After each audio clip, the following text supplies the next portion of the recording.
selamat datang di podcast kami. Saya sebagai host Cicie dan bersama 3 narasumber saya. Hai, aku Lula Zainal Twani sebagai narasumber.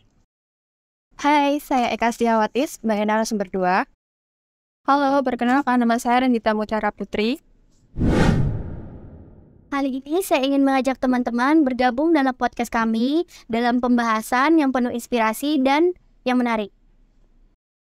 Terima kasih sudah bergabung di podcast kami dan mari kita mulai. Menurut kalian nih definisi sukses itu gimana sih? Dan cara kalian mencapai kesuksesan itu bagaimana? Kalau dari aku ya, sukses itu sesuatu yang telah ditentukan atau di-list menjadi goals. Dan untuk mencapai goals itu tuh kita memiliki sifat disiplin, lalu perfeksionis, dan berani mengambil resiko. Menurutku, sukses itu adalah saat kita bisa mencapai cita-cita kita dengan cara inisiatif yang tinggi, disiplin, dan tanggung jawab. Kalau menurut aku kesuksesan itu satu hal yang udah kita targetkan untuk kita harus bisa mencapai hal itu dengan kesungguhan kita, dengan rasa ingin kita, dan kedisiplinan juga. Di dunia ini kan banyak banget nih tokoh inspiratif. Siapa aja sih kira-kira tokoh inspiratif buat kalian? Dan kenapa kalian mengidolakan dia? Dan seberapa pengaruh besar tokoh tersebut kepada diri kalian? Siapa dulu nih? Coba dijelaskan. Kalau aku ya, mungkin sebagian orang menganggap tokoh yang aku panut ini mungkin bukan yang inspiratif banget. Tapi kalau pada diri makanya dia itu tuh Idol K-pop, namanya tuh Park Eun-soo dari NCT. Dia itu udah mulai di dunia hiburan itu udah mulai belia waktu umur kecil banget, terus ikut training mulai umur 11 atau 10 tahun. Jadi dia tuh kehilangan masa-masa sekolah, terus berteman, mencari ilmu. Tapi di sisi lain aku lihat dia tuh fokus buat mencapai tujuannya, yaitu menjadi seorang penyanyi dan dancer terbaik. Terus yang aku suka tuh dia tuh pantang menyerah. Dia pernah kayak pandang sebelah mata waktu ikut survival, dia cuma idol, ternyata dia bisa nunjukin kalau dia tuh bisa. Ini kalau tokoh inspiratif aku itu ini juga nggak terlalu populer dan kayaknya nggak banyak orang yang tahu.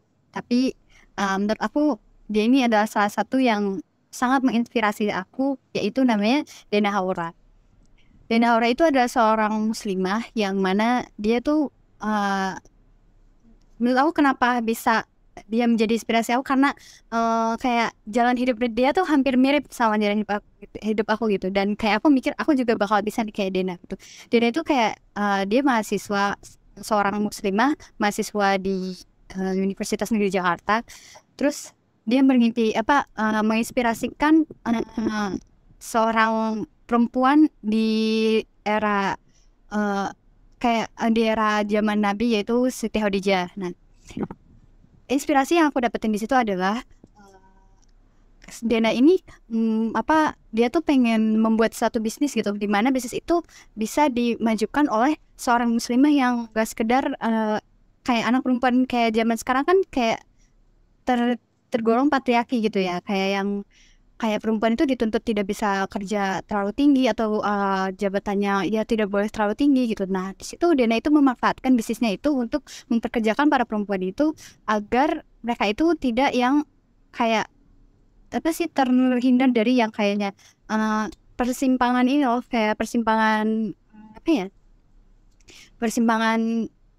dari pikiran negatif perempuan gitu kan. Akhirnya Dena ini menciptakan suatu bisnis yang namanya tuh Muslim Minimalis, yaitu dia jualan baju, jualan aksesoris muslimah lainnya, tapi memperdayakan perempuan-perempuan yang tidak yang berpendidikan di bawah dia gitu lah. Jadi dia ngambil perempuan-perempuan itu untuk dijadikan kerja di sana, dan tapi nggak cuma kerja doang di sana tuh, dia mendapatkan banyak banget impact ilmunya juga buat dia perempuan-perempuan di sana gitu lah. Salah satunya kayak perempuan ini bakalan contohnya kayak yang belum berhijab jadi berhijab gitu, kerja di sana gitu, dan lain-lainnya di situ. Pokoknya itulah Dena tuh bener-bener inspirasi buat aku banget gitu. Kalau menurutku tokoh yang menginspirasiku Pak Sandiaga Uno. Awalnya kan dia pernah kena PHK, terus tuh kayak mungkin susah, terus cari uang susah, terus dari situ dia bisa menciptakan pekerjaan yang mana itu bisa membantu orang-orang banyak. Dari situ apa yang ku dapat dari Pak Sandiaga Uno, sifat pantang menyerahnya sih. Gitu. Jadi untuk semuanya yang ada di dunia ini tuh, kita tuh nggak selalu ada, pasti ada satu keadaan di mana kita tuh ada di bawah, dan pada saat di bawah ya itu yang kita punya adalah semangat. Menurutku.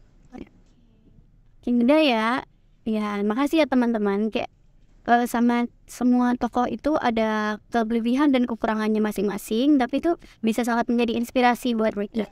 Tergantung pribadi adalah ini sesuatu Slayer.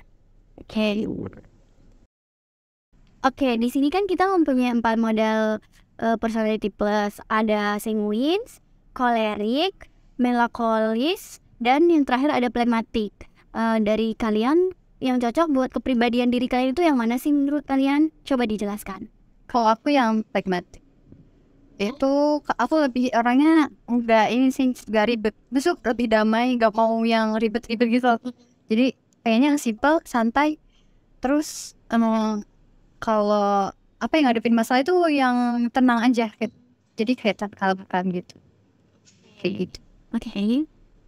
Kalau aku melankolis.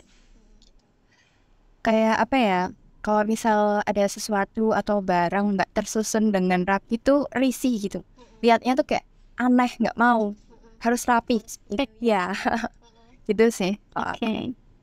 Kalau aku juga sih melankolis, soalnya aku tuh sebenarnya termasuk introvert. Jadi lebih suka sendiri, tenang, sama perfeksionis sih. Soalnya kalau sesuatu nggak dikerjain sesuai apa yang mau tuh jadi kayak nggak lega gitu loh. Tapi di sisi lain, buat sifat phlegmatic tuh aku juga bisa. Soalnya suka santai sama sensitif.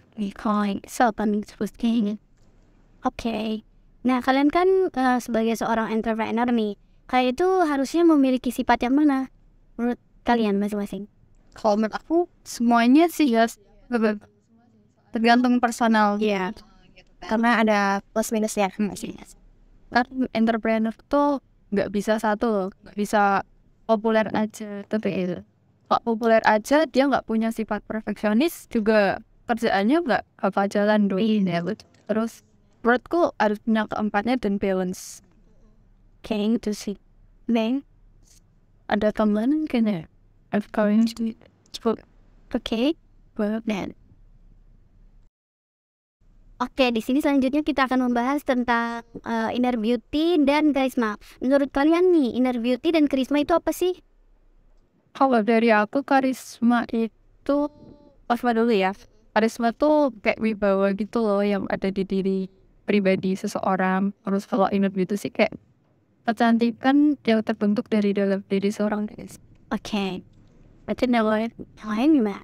Kalau menurut karisma itu kayak jiwa kepemimpinan kita gitu. Kalau dari inner beauty itu bisa kesopanan, keturunan, kecantikan gitu.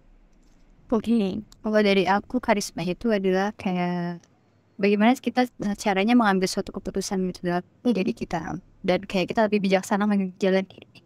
Terus kalau inner beauty-nya itu iya betul sih, dari inner tuh kan dari dalam gitu kan. Itu kayak satu hal yang dibentuk dari diri kita, mulai dari hal yang baik-baiknya gitu loh.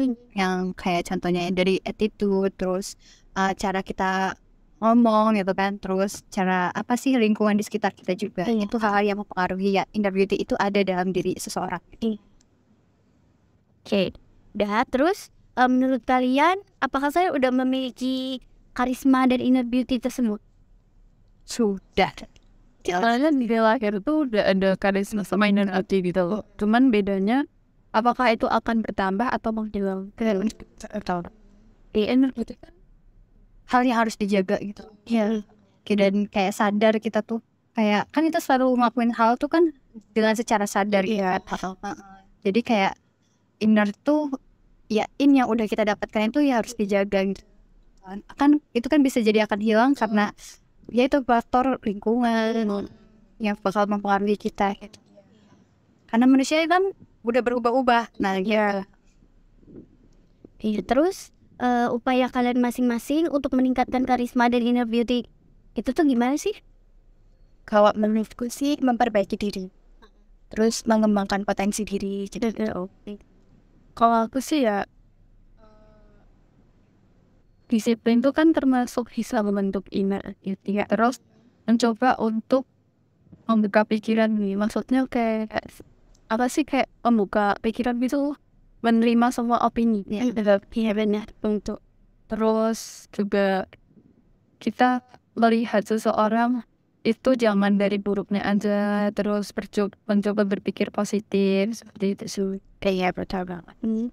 Kalau aku lebih ke ini sih, lingkungan. Kita pilih lingkungannya, terus kayak apa yang kita tahu hal yang buruk dan baiknya itu kayak diri kita tuh berusaha untuk mencegah gitu loh. Biar suatu hal yang buruk itu tidak terjadi sama diri kita.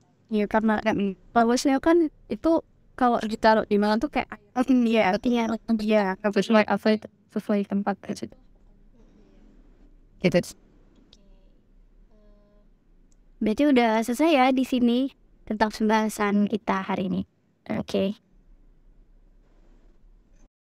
Oke, mungkin segitu dulu ya podcast kita hari ini. Makasih ya udah nyempatin datang ke sini jauh-jauh. Makasih untuk Tia, untuk Reni,